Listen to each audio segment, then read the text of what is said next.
இந்த மாவட்டம் தமிழ்நாட்டிலே மிக மிக பின்தங்கிய மாவட்டம். எந்த வளர்ச்சியும் கிடையாது, எந்த முன்னேற்றமும் கிடையாது, எந்த தொழிலும் கிடையாது, எந்த வேலை வாய்ப்பும் கிடையாது.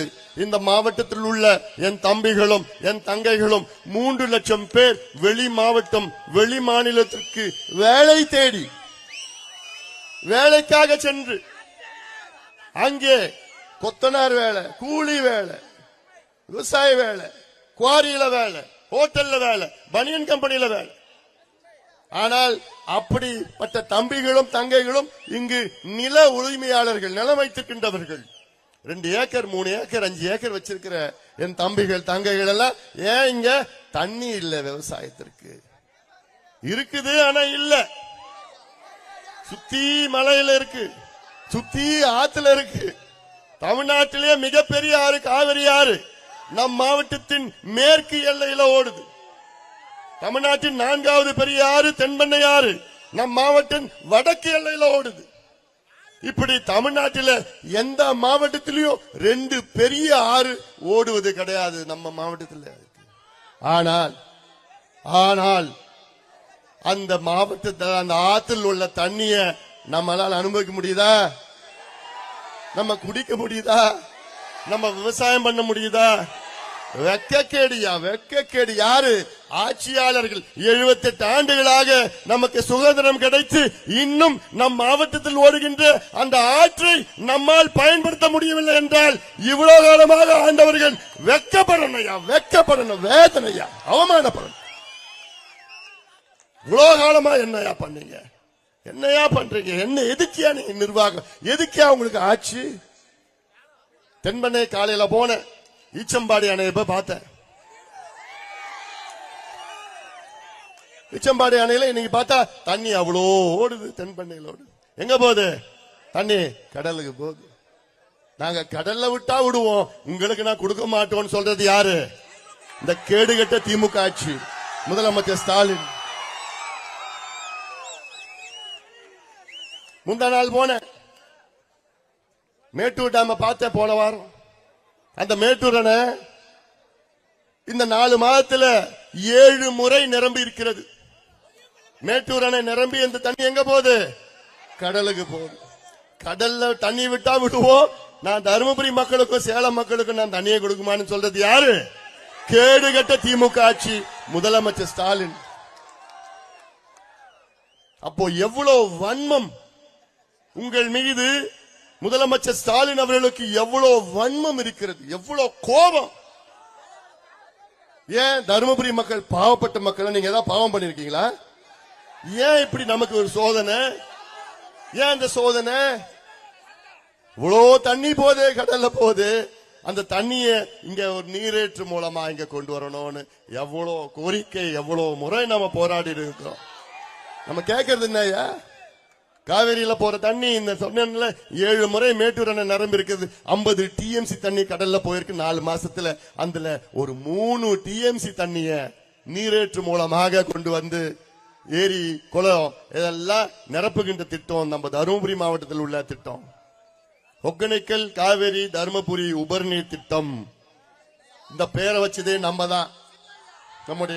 நம்முடைய நிர்வாகிகள், நம்ம வேலுச்சாமி உட்கள் நிர்வாகிகள் அத்தனை பேரும் ஆய்வு நடத்தி இந்த திட்டம் வர வேண்டும் என்று நீங்கள் என்னை உங்களுடைய நாடாளுமன்ற உறுப்பினராக தேர்வு பண்ணீங்க. 2014 எவ்வளவு எதிர்ப்புகள் மீறி என்னை மீது நம்பிக்கை வைத்து உங்களுடைய நாடாளுமன்ற உறுப்பினராக நீங்கள் எல்லோரும் சேர்ந்து தேர்வு செய்தீர்கள். அந்த நன்றியுடன் என் வாழ்நாள் முழுவதும் இருக்குமா.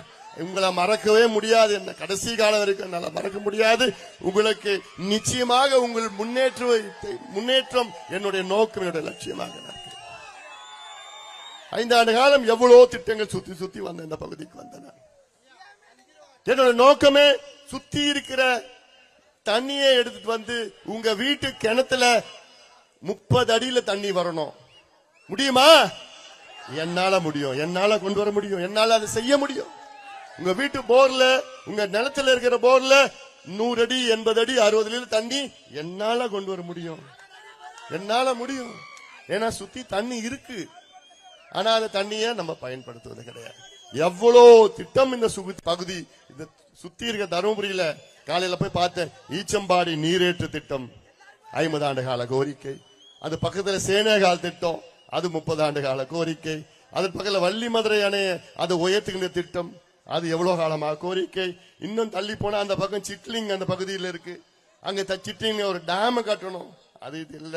பொதியன் பள்ளம் திட்டம், ஆனைமடு திட்டம், வாணியார் உபரிநீர் திட்டம், தொப்பையார் உபரிநீர் திட்டம், இந்த பக்கம் பஞ்சபள்ளி அணை திட்டம், அந்த பக்கம் எண்ணேகோல் புதூர் தும்பலி திட்டம், ஜெகநாதன் கோம்பை திட்டம்.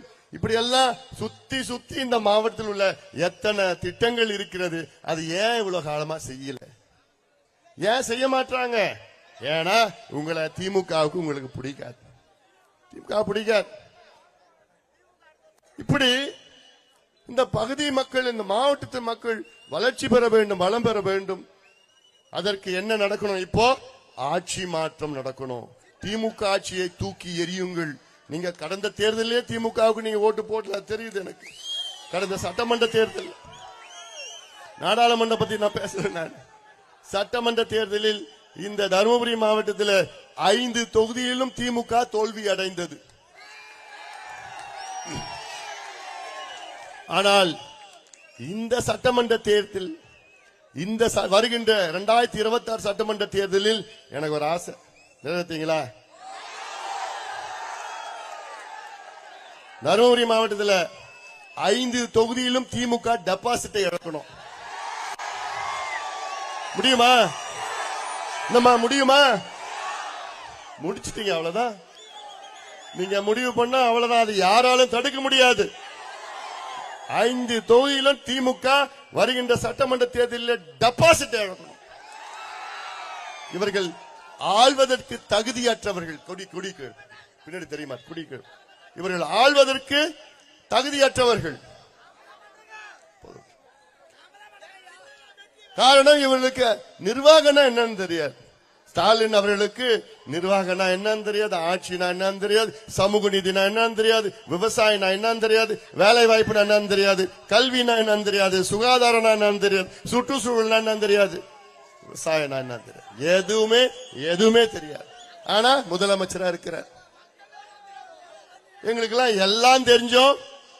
இன்னைக்கு ஊரா போய் கேட்டுட்டு இருக்கோம். எங்களுக்கு ஆதரவு தாங்க. எல்லாம் தெரியும். இன்னைக்கு எல்லாம் தெரிஞ்சிருந்தா நான் என்னை பத்தி நான் மிகைப்படுத்தல. எனக்கு ஆதங்கம் இருக்கு. இந்த பிள்ளைங்களுக்கு எப்படி கல்வி கிடைக்கணும், எப்படி படிக்கணும், எப்படி உங்களுக்கு சுகாதாரம் கிடைக்கணும், விவசாயிகள் எப்படி விவசாயத்தை பெருக்கணும், விவசாயிகள் எப்படி மகிழ்ச்சியா இருக்கணும். டேய் இறங்குடா, டே ஸ்பீக்கர்ரா இறங்குடா, கேட்காம போயிட போகுது. இப்படி அந்த ஆதங்கம் எங்களுக்கு இருக்கிறது, எனக்கு இருக்கிறது குறிப்பாக.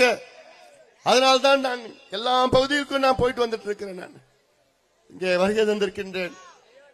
அதாவது கொஞ்ச நாளுக்கு முன்னாடி இங்க நான் இந்த தொகுதி நாடாளுமன்ற உறுப்பினராக இருந்த இடத்துல எனக்கு இங்க கடத்தூர்ல இங்க இருக்கின்ற அங்க லயன்ஸ் கிளப், ரோட்டரி லயன்ஸ் வணிகர்கள் வந்தாங்க என்கிட்ட. இந்த வடிவேல் படத்துல கிணத்த காணும் போலீஸ்ல கம்ப்ளைண்ட் கொடுப்பாங்கல்ல, அதே மாதிரிதான் ஐயா கடத்தூர் ஏரியை காணோம்னு சொன்னாங்க. என்னடா திடீர்னு வடிவேல் கதையா இருக்கு. ஐயா ஆமா ஐயா, எங்களுக்கு இவ்வளவு பெரிய ஏரி கடத்தூர்ல இருந்ததுயா, அது காணோம். அப்புறம் நானு நம்ம நிர்வாகிகள் எல்லாம் போய் தேடணும், எங்கடா ஏரின்னு பார்த்தா அந்த ஏரி எங்கேயோ உள்ள மறைஞ்சிருது.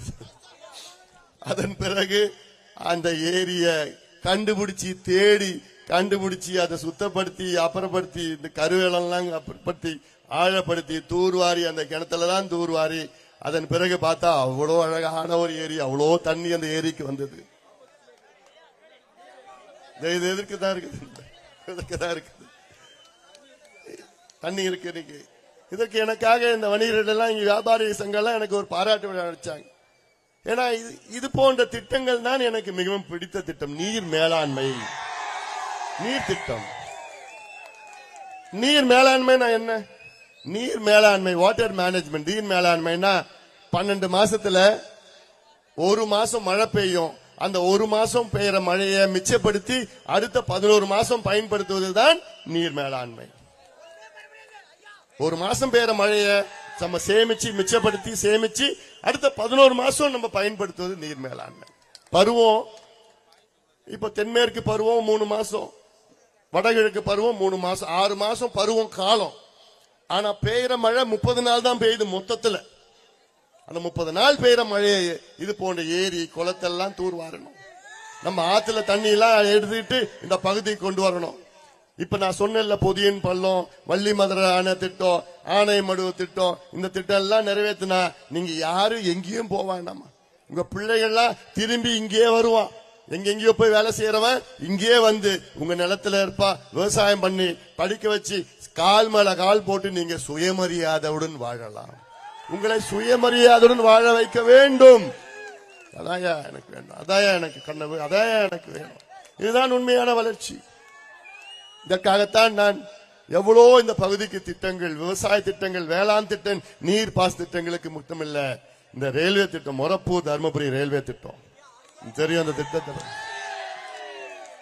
தமிழ்நாட்டில் எத்தனையோ 38 மாவட்டம் இருக்கு. சென்னையும் ஒரு மாவட்டம் தான். சென்னையில இருந்து இந்த மீதி இருக்கிற 37 மாவட்டத்திற்கு சென்னையில இருந்து நேரா ட்ரெயின்ல 35 மாவட்டத்துக்கு போலாம். 2 மாவட்டத்துக்கு மட்டும் நேரடியா சென்னையில இருந்து போக முடியாது. அதுல ஒன்னு கிருஷ்ணகிரி மாவட்டம், இன்னொன்னு தருமபுரி மாவட்டம். மத்த எந்த மாவட்ட தலைநகரத்துக்கு வேணா போலாம். 2 மாவட்ட தலைநகருக்கு மட்டும் போக முடியாதுன்னா எதுக்கியா உங்களுக்கு ஆட்சி இவ்வளவு காலமா? அந்த பிரச்சனையை போக்க வேண்டும், அந்த குறையை தீர்க்க வேண்டும் என்றுதான் நான் இந்த தொகுதியின் எம்பியான நேரத்தில் 19 முறை அப்ப இருக்கின்ற அமைச்சர்களையும் அதிகாரிகளையும் தொந்தரவு பண்ணி, அன்பு தொல்லை பண்ணி, அழுத்தம் கொடுத்து தொந்தரவு பண்ண. அப்போ சதானந்த கவுடா அமைச்சரா இருந்தது, அப்புறம் மாத்தனார் சுரேஷ் பிரபு அமைச்சரா வந்தார், அப்புறம் பியூஷ் கோயல் வந்தாங்க. இதெல்லாம் போய் பார்த்துக்கிட்டு பட்ஜெட்ல போய் பட்ஜெட்ல என்ன சொல்லிட்டாங்க, தமிழ்நாடு அரசு 50%, மத்திய அரசு 50%. அப்ப தமிழ்நாடு அரசு எங்களால கொடுக்க முடியாதுன்னு சொல்லிட்டாங்க. அதன் பிறகு மத்திய அரசு மொத்தம் பணத்தையும் கொடுக்கணும்னு சொல்லிட்டு 358 கோடி ரூபாய் ஒதுக்கீடு செய்து இங்கே தருமபுரியில அடிக்கல் நாட்டப்பட்ட திட்டம் அது மொரப்பூர் தருமபுரி ரயில்வே திட்டம். இந்நேரம் அந்த திட்டம் நிறைவேறி முடிஞ்சிருக்கணும். ஆனா இன்னும் அந்த திட்டமே இன்னும் சரியான முறையில தொடங்கல. காரணம், தமிழ்நாடு அரசு, திமுக அரசு நிலத்தை அங்க சரியான முறையில, தருமபுரி டவுன் பக்கத்துல அந்த கொஞ்சம் பிட்டு கொஞ்சம் இருக்கு அங்க, அவ்வளவுதான். அது சரியா பண்ணல. திட்டம் நிறைவேறினா இன்னும் அங்க இருந்து சென்னையில இருந்து நிறைய, ஏன்னா அந்த திட்டம் சென்னையில இருந்து சொல்றேன்னா, அந்த திட்டம் நிறைவேறினா வணிகம் பெருகும், பொருளாதாரம் முன்னேறும், வேலை வாய்ப்பு பெருகும், தருமபுரி மாவட்டம் வளர்ச்சி அடை. இதெல்லாம் வளர்ச்சி திட்டங்கள். சிப்காட், தருமபுரி சிப்காட் தொழில்பேட்டை, இது வரணும் எவ்வளவு காலமா கோரிக்கை. தொழில்பேட்டை வரணும். ஏன்னா இந்த மாவட்டத்தில் தொழிலே கிடையாது. ஆனா இதே ஸ்டாலின் அவர்கள், முதலமைச்சர் அவர்கள் என்ன சொல்றாரு தெரியுமா? எங்கள் ஆட்சியில், அவங்க ஆட்சி, திமுக ஆட்சி 4.5 ஆண்டு கால ஆட்சியில தமிழ்நாட்டில் 11,32,000 கோடி ரூபாய்க்கு தொழில் முதலீடு நடைபெற்று இருக்கிறது என்று ஸ்டாலின் அவர்கள் ஒரு பொய்யை சொல்லிட்டு இருக்கிறார்.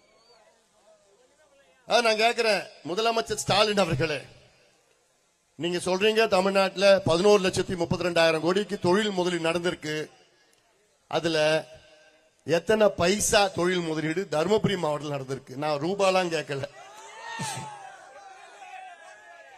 11,32,000 கோடியில எவ்வளவு முதலீடு தருமபுரி மாவட்டத்தில் நடைபெற்றிருக்கிறது என்று கேட்டா எவ்வளவு? 0 அப்போ இந்த மாவட்டத்தின் மக்கள் மீது எவ்வளவு வன்மம் ஸ்டாலின் அவர்களுக்கு, முதலமைச்சருக்கு. 11,32,000 கோடி தமிழ்நாடு முழு முதலீடா, தருமபுரியில எவ்வளவு? 0. அப்ப என்னையா நீ பண்ற, என்னையா மக்கள், என்ன நிர்வாகம், என்ன ஆட்சி பண்ணிட்டு இருக்கிறீங்க? ஏன் இந்த மக்கள் மீது அவ்வளவு கோபம் உங்களுக்கு, அவ்வளவு வன்மம்? காவேரியில ஓடுற தண்ணியே நீங்க குடிக்கிறதுக்காக எவ்வளவு போராட்டம் பண்ணும். நம்ம மேடையில் இருக்கிற அத்துணை நிர்வாகிகளும் எத்தனை முறை சிறைக்கு சென்றார்கள். ஐயா தலைமையில் எவ்வளவு மனித சங்கிலியிலிருந்து, போராட்டிலிருந்து, அங்கிருந்து எவ்வளவு, அந்த எல்லையிலிருந்து இந்த எல்லையிலிருந்து மனித சங்கிலி, பட்டநாம போராட்டம், ஆர்ப்பாட்டம், என்னென்ன பண்ண. எதுக்கு? கடல்ல போற தண்ணி, வீணா போற தண்ணி நாங்க குடிக்கணும்னு, அதுக்காக குடிக்கிறதுக்காக தண்ணி குடிக்கிறதுக்காக நம்ம மாவட்டத்தில் 2 ஆறு போகுது, அதுல ஒரு ஆத்து தண்ணி நாங்க குடிக்கணும். எவ்வளவு கொடுமை இது, எவ்வளவு கொடுமை இது. அதற்கு எவ்வளவு 30 ஆண்டு காலம் போராட்டத்துக்கு பிறகு அப்புறம் 98ல அந்த திட்டத்தை அறிவிச்சாங்க. என்னது? ஒகேனக்கல் கூட்டு குடிநீர் திட்டம் அறிவிச்சு 10 ஆண்டுகளுக்கு பிறகு அதுக்கு அடிக்கல் நாட்டுறாங்க. அதுவும் ஒரு பை எலெக்ஷன்.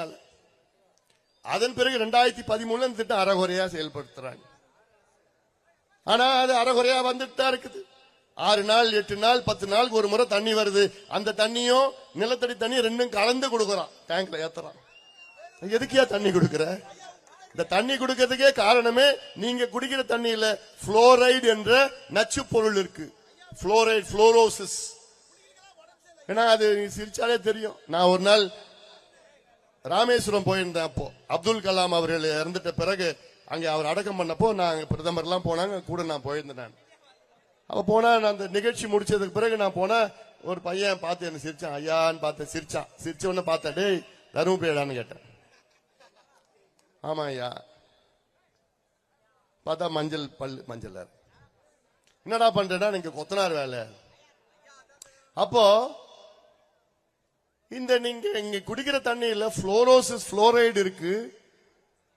அது குடிச்சா உங்க பல்லு மட்டும் இல்ல, உங்க எலும்பெல்லாம் தேஞ்சு போயிடும், ஆயுள் குறையும். இதெல்லாம் எவ்வளவு பிரச்சனைகள் இருந்தோம்.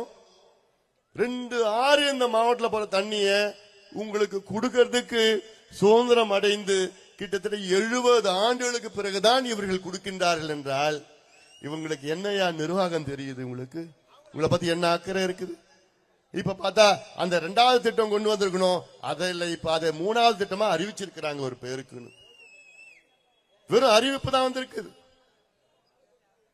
ஆனா அதுல 7000 கோடி அறிவிச்சிருக்கிறாங்க.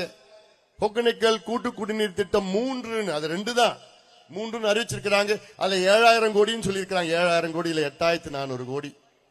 அந்த 8400 கோடியில மத்திய அரசு கொடுக்கிறது 2400 கோடி, தொழில்துறை கொடுக்கிறது 500 கோடி, தமிழ்நாடு அரசு கொடுக்கிறது 0 கோடி.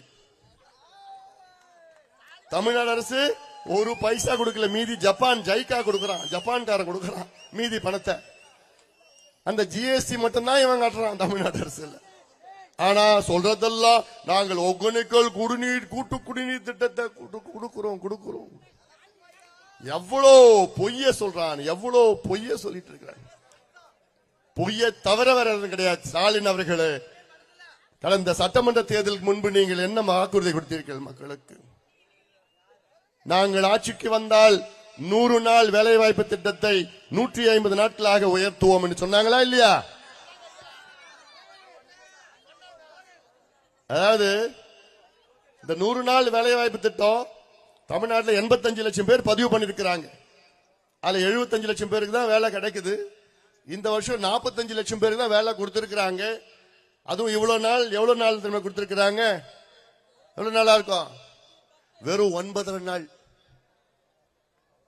வெறும் 9 நாள் தான் தமிழ்நாட்டில் திமுக அரசு இந்த ஆண்டு அந்த 100 நாள் திட்டத்தை கொடுத்திருக்கிறாங்க. 9 நாள்.